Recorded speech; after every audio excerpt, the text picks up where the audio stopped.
बिस्मिल्लाहिर्रहमानिर्रहीम। अस्सलाम वालेकुम नाज़रीन, आप यूट्यूब चैनल देख रहे हैं। मैं इमरान खान हूँ। सबसे पहले बड़ी खबर, इमरान खान साहब की मुलाकात हुई उनकी बहनों से, और जो ख़बर अंदर से बाहर आई वो ये है कि इमरान खान साहब ने अपनी पार्टी को बिल आखिर 10 मुहर्रम के बाद हुकूमत के ख़िलाफ़ तहरीक चलाने की हदायत कर दी है। जो अभी तक चीज़ें सामने आई वो मैं आपके सामने रख देता हूँ। फ़र्दर इमरान खान साहब का जो ट्विटर हैंडल है वहाँ से तफसीली खबर आएगी, वो भी आपको बताएंगे।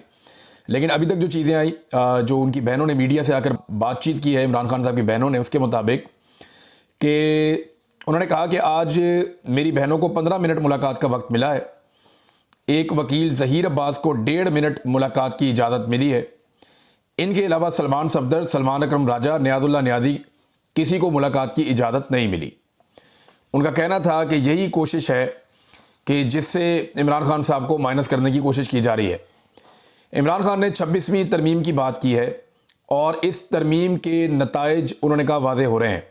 इमरान खान ने कहा कि आप लोगों का वोट चोरी कर लें और कहें कि वोट की अहमियत नहीं, तो इसका मतलब मार्शल लॉ है।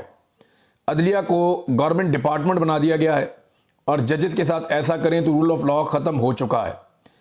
इमरान खान ने कहा कि इसके साथ साथ इखलाकियात भी मुल्क में ख़त्म हो चुकी हैं। अलीमा खान के मुताबिक इमरान खान ने कहा कि असेंबलियों में बैठे लोग वोट से नहीं आए, मीडिया की आवाज़ बंद कर दी गई है, 27वीं तरमीम लाई जा रही है। इससे बेहतर है बादशाहत का ऐलान कर दें, क्योंकि लोगों की आवाज़ ख़त्म कर दी गई है। हिंदुस्तान से आज़ादी के बाद पाकिस्तान कलमा के नाम पर बनाया गया था। ये कलमा था जिसकी वजह से आज पाकिस्तान कायम है। कौम को मुकम्मल तौर पर ग़ुलाम बनाया जा रहा है। इस ग़ुलामी से बेहतर है मैं सारी ज़िंदगी जेल में गुजारूँ। इमरान खान साहब कहते हैं ग़ुलामी नहीं चाहिए, कैद में गुजारा हो जाएगा। ये नहीं, आप कैद में तो रख सकते हैं इमरान खान को, लेकिन ग़ुलामी में नहीं रख सकते। वो ये कह रहे हैं कि ग़ुलामी से बेहतर है कि मैं जेल में अपनी ज़िंदगी गुजार दूँ। इमरान खान ने कहा है कि 10 मुहर्रम के बाद इस ग़ुलामी के निज़ाम के ख़िलाफ़ तहरीक शुरू कर दे सारी पार्टी। इमरान खान ने पंजाब असम्बली में जो मज़ामत की गई है उसकी तारीफ़ की है और अपोजिशन लीडर की तारीफ़ की है और कहा है कि इस वक्त 26 अरकान हैं जिन पर पाबंदियाँ आयद की गई हैं। इससे बेहतर है कि हमारे मेंबरान असम्बली के बाहर अपनी असम्बली लगा लें। उन्होंने पार्टी को कहा कि 10 मुहर्रम हराम के बाद तहरीक की तैयारी करें। इमरान खान ने पार्टी के लिए हदायत दी है कि सलमान अकरम राजा साहब को वो हदायत जो इमरान खान साहब ने दी है पार्टी के लिए, वो उनकी बहनों ने कहा कि हमने सलमान अकरम राजा को बता दी हैं, वो पार्टी तक पहुँचा देंगे। अलीमा खान ने कहा कि इमरान खान को तन्हाई में कैद रखा गया है और जेल में उनके हकूक़ उन्हें नहीं मिल रहे। इमरान खान ने इस बात का शिकवा किया आज फिर कि उन्हें किताबें नहीं दी जा रही। जब आदमी किताबें मांगता है ना, तो इसका मतलब है कि उसको पता है कि वो भी अंदर रहेगा। ये मैं क्योंकि कैद में रहा हूं ना, तो मैं आपको एक्सपीरियंस इसलिए बता रहा हूं कि आप तब तक ये सोचते रहते हैं कि मैंने कैद में ही रहना तो मैं किताबें पढ़ लूँ, मुझे कोई नई चीज़ पढ़ने के लिए मिल जाए, कुछ मैं यहाँ पे ऐसी एक्टिविटी कर लूँ कि मेरा टाइम गुजरे और मुझे कुछ हासिल भी हो, कुछ नॉलेज मुझे मिले। तो आदमी किताबें मांगता है। किताब इंसान का बेहतरीन साथी होती है कैद के दौरान। तो अगर किसी को ये पता हो ना कि मेरी डील हो रही है, मेरी बातचीत हो रही है, मैं बाहर चला जाऊँगा, फिर वो किताबें नहीं मांगता। लेकिन इमरान खान साहब किताबें मांगते हैं, तो इससे निज़ाम को इस बात की समझ आ जाती है कि ये आदमी ज़हनी तौर पे अंदर रहने के लिए तैयार है, क्योंकि वो किताबें मांग रहा है, रिलीफ नहीं मांग रहा। वो किताबें मांग रहा है, डील नहीं मांग रहा। तो ये बहुत बड़ा फ़र्क है। नवाज शरीफ ने अपनी पूरी ज़िंदगी में मेरा कभी अखबार भी शायद मुश्किल ही मांगा हो, और वो भी अपनी खबरों के लिए अगर मांगा तो मांगा। बहरहाल इमरान खान साहब कह रहे हैं कि 22 घंटे मुझे बंद रखा जाता है और सिर्फ 2 घंटे मुझे मिलते हैं बाहर आने के लिए। 10 मुहर्रम के बाद पार्टी एहतजाज का लाया अमल दे दे और एहतजाजी तहरीक शुरू कर दे। अब क्या पाकिस्तान तहरीक इंसाफ एक नई एहतजाजी तहरीक के लिए तैयार है, इसके ऊपर हम अगले वीलॉग में बात करेंगे। लेकिन ये वो खबर है जो मैंने आप तक पहुंचा दी। अब मुज़ाकरात की बात भी की जा रही है। इसमें एक जो स्टेटमेंट है, वो स्टेटमेंट आया कोट लखपत जेल से, और इस स्टेटमेंट के अंदर ये हाथ से लिखा हुआ एक लेटर है और इस पे 4 लोगों के बारे में ये लेटर है। एक मियां महमूद रशीद साहब हैं, एक डॉक्टर यास्मीन राशिद साहिबा हैं, एक शाह महमूद कुरैशी साहब हैं, एजाज चौधरी साहब हैं और उमर सरफराज चीमा साहब हैं। ये 5 बड़े इंपॉर्टेंट रहनुमा हैं पाकिस्तान तहरीक इंसाफ के, और ये बड़े अहम लोग हैं। ये 2 साल से जेलों के अंदर मौजूद हैं। शाह महमूद कुरैशी भी, उमर सरफराज चीमा भी, यास्मीन राशिद साहिबा, मियाँ महमूद रशीद और एजाज चौधरी। किसी भी पार्टी में इतना जुल्म बर्दाश्त बहुत कम लोगों ने किया जितना जुल्म इन 5 लोगों ने बर्दाश्त किया, और उम्र के इस हिस्से में और इन 5 की हालत जैसी कर दी गई, वो भी आप सबके सामने। बेचारे मेडिकली भी फिट नहीं है, लेकिन इसके बावजूद ये भुगत रहे हैं और इमरान खान का साथ इन्होंने नहीं छोड़ा। अब इसमें जो लेटर लिखा है इन्होंने, उसमें जो प्रेस रिलीज जारी की गई है जेल से, ये आती है जनाब कोट लखपत जेल से। प्रेस रिलीज ये कहती है मुल्क की तारीख के बदतरीन बहरान से निकलने का वाहिद रास्ता मुज़ाकरात हैं। मुज़ाकरात हर सतह पर होने ज़रूरी हैं, सियासी सतह पर भी मुज़ाकरात ज़रूरी हैं और एस्टेब्लिशमेंट की सतह पर भी मुज़ाकरात ज़रूरी हैं। आगाज़ के तौर पर सियासी सतह पर मुज़ाकरात किए जाएँ। तहरीक इंसाफ के लाहौर में असीर रहनुमाओं को भी इसका हिस्सा बनाया जाए। मुज़ाकरात का आगाज़ करने पर किसी फरीक को मतमून करना इस सारे अमल को सबोताज करने के मुतरातिफ होगा। इसकी सारी जिम्मेदारी हुकूमत पर आयद होगी। मुज़ाकराती कमेटी की तकर्री के लिए पैटर्न इन चीफ जनाब इमरान खान साहब तक रसाई आसान बनाना होगी ताकि तहरीक इंसाफ की लीडरशिप वसी मुशावरत कर सके और मुलाकात के इस अमल को वक्तन फ़वक्तन जारी रखना होगा। अब वो कह रहे हैं कि मुज़ाकरात होने चाहिए और मुज़ाकरात होने चाहिए हर सतह के ऊपर, पॉलिटिकल भी एंगेजमेंट हो, एस्टेब्लिशमेंट के साथ भी एंगेजमेंट हो और इन हालात से जिसमें पाकिस्तान फंसा हुआ है इसमें से पाकिस्तान निकले। दूसरा वो ये कहते हैं कि जो अहम तरीन रहनुमा लाहौर में कैद हैं उनको भी मुज़ाकरात का हिस्सा बनाया जाए। तीसरा वो कहते हैं कि मुज़ाकरात को नाकाम बनाने की साजिश अगर हुई तो जिम्मेदारी हुकूमत पे होगी। और चौथा वो ये कहते हैं कि इमरान खान साहब से फ्रीक्वेंटली मुलाकातें करवाई जाएं, मुलाकातें ना रोकी जाएं ताकि मुज़ाकरात आगे बढ़ सकें। लेकिन यह एक और सवाल पैदा होता है ना, ये बड़ा इंपॉर्टेंट क्वेश्चन है मुज़ाकरात के हवाले से। देखिए सलमान अकरम राजा साहब ने भी यही बात की है कि मुज़ाकरात हुकूमत के साथ करने हैं तो उसके ऊपर तो हमारा मौक़िफ़ वही है जो पहले भी था कि हुकूमत पहले साबित करे कि हुकूमत के बाद इख्तियार है। यानी दो शराइत इमरान खान साहब ने रखी थी, एक तो उन्होंने कहा जुडिशल इंक्वायरी कर लें 9 मई की और 26 नवंबर की, और दूसरा इमरान खान साहब ने कहा कि बेगुनाह कैदियों को आप छोड़ दें, मुझे बेशक जेल में रखें। ये दोनों बातें नहीं मानी गई, इनकी तरफ बढ़े ही नहीं, बल्कि इमरान खान साहब से मुलाकातें बंद करवा दी गई। अब हुकूमत कहती है जी हम आपकी मुलाकात करवा रहे हैं इमरान खान साहब से, हालांकि पंजाब के अंदर इमरान खान साहब एक जेल में कैद हैं। हुकूमत चाहे तो दिन में 10 दफ़ा मुलाकात करवा सकती है। नवाज शरीफ साहब को 25-25, 30-30 लोग रोज़ाना मिलते थे। मियाँ साहब ने तो रिकॉर्ड मुलाकातें की हैं, लिस्टें बनाकर मियाँ साहब अंदर से देते थे, इसको ले आओ, इसको छोड़ दो, इसको इधर बैठाओ, इसको ये करो। तो मियाँ साहब की तो मुलाकातें बड़ी कमाल होती थी इमरान खान के दौर में। तो ये तो हुकूमत के बाद इख्तियार इस बात का होता है कि मुलाकातें करवाई जाएँ या ना करवाई जाएँ, लेकिन हुकूमत अपना ये इख्तियार भी शो नहीं कर पाई। पीटीआई का जो बड़ा एक दावा है या एक शिकवा है वो ये है कि हुकूमत मुज़ाकरात क्या करेगी और मुज़ाकरात के ऊपर अमल दरामद क्या करवाएगी, जब उनका इख्तियार इतना नहीं है कि जिस जमात से वो मुज़ाकरात कर रहे हैं उस जमात के लीडर से मुलाकात ही करवा दे जमात के अरकान की। तो जब वो मुलाकात नहीं करवा सकते तो मुज़ाकरात के अंदर जो बातें होगी उन पर अमल दरामद कैसे करवा सकेंगे। ये बड़ा वैलिड एतराज़ है पाकिस्तान तहरीक इंसाफ का, इसका हुकूमत के पास जवाब भी बेचारों के पास कुछ नहीं है। तो इमरान खान साहब से जो मुलाकात हुई है तकरीबन 15 मिनट की हुई है, डिफरेंट चीज़ें इमरान खान साहब ने कही हैं, लेकिन जो मुझे सबसे इंपॉर्टेंट बात लगी वो 2 चीज़ें। एक तो वो ये कहते हैं मैं कैद में रह लूँगा, गुलामी में नहीं रहूँगा, और दूसरा उन्होंने इमरान खान साहब ने यह कहा कि 10 मुहर्रम के बाद लायामल तैयार करो और एहतजाज और तहरीक का ऐलान करो और तहरीक को शुरू करो। नाज़रीन, काजी फ़ायद ईसा के बाद एक दूसरा महात्मा भी काबू आ गया। काजी फ़ायद ईसा को महात्मा बनाया हुआ था ना, इंसाफ का देवता, पूजा हो रही थी दिन रात उसकी। फिर काजी फ़ायद ईसा ने बताया कि नहीं, सदीक जान ठीक कह रहा था। काजी फ़ायद ईसा ने बताया कि नहीं, हम सब ठीक कह रहे थे और हमारी काजी फ़ायद ईसा के बारे में राय बिल्कुल दुरुस्त थी कि ये तारीख के कूड़ादान का हिस्सा बनेगा और वो शख्स कचरे की तरह तारीख के कूड़ादान के अंदर पड़ा हुआ है और इतना ढीठ है कि अभी भी कौम से माफ़ी नहीं मांग रहा।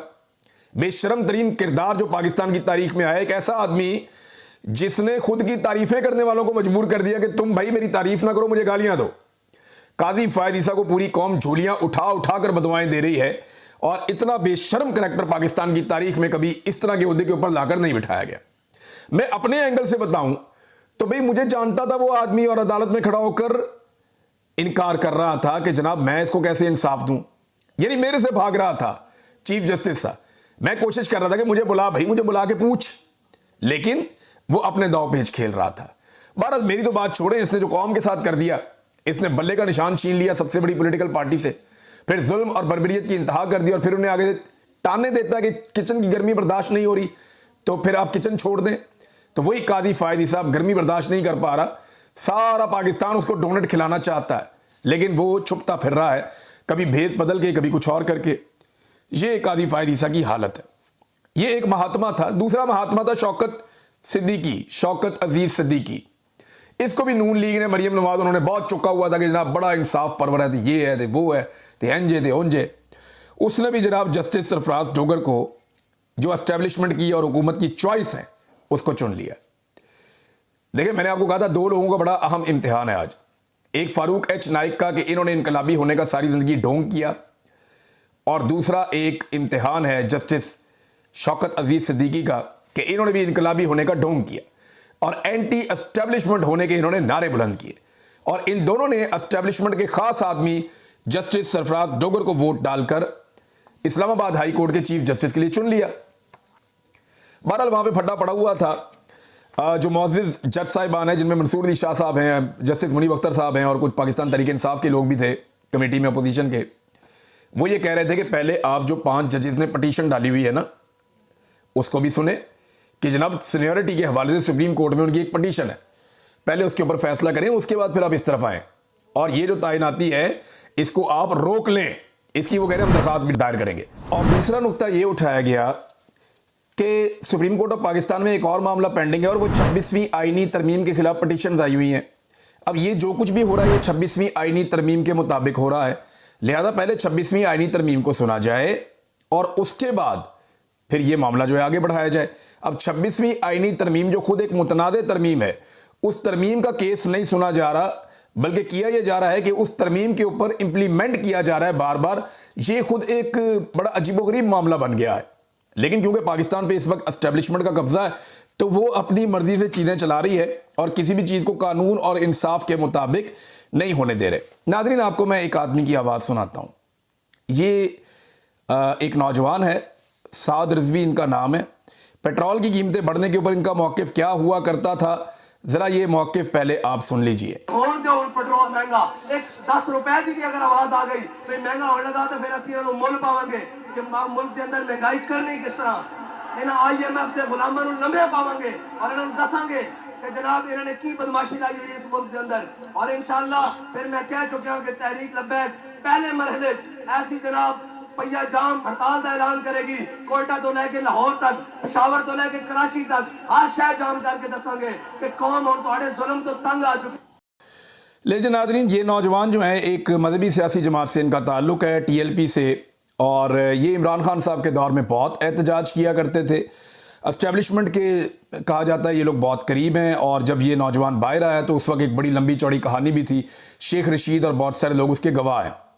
अब मामला ये है कि इन्होंने कहा जी 10 रुपये हम नहीं कभी बढ़ने देंगे, हम ये कर देंगे तो वो कर देंगे, तो बड़ी इन्होंने आवाज़ें उठाई थी।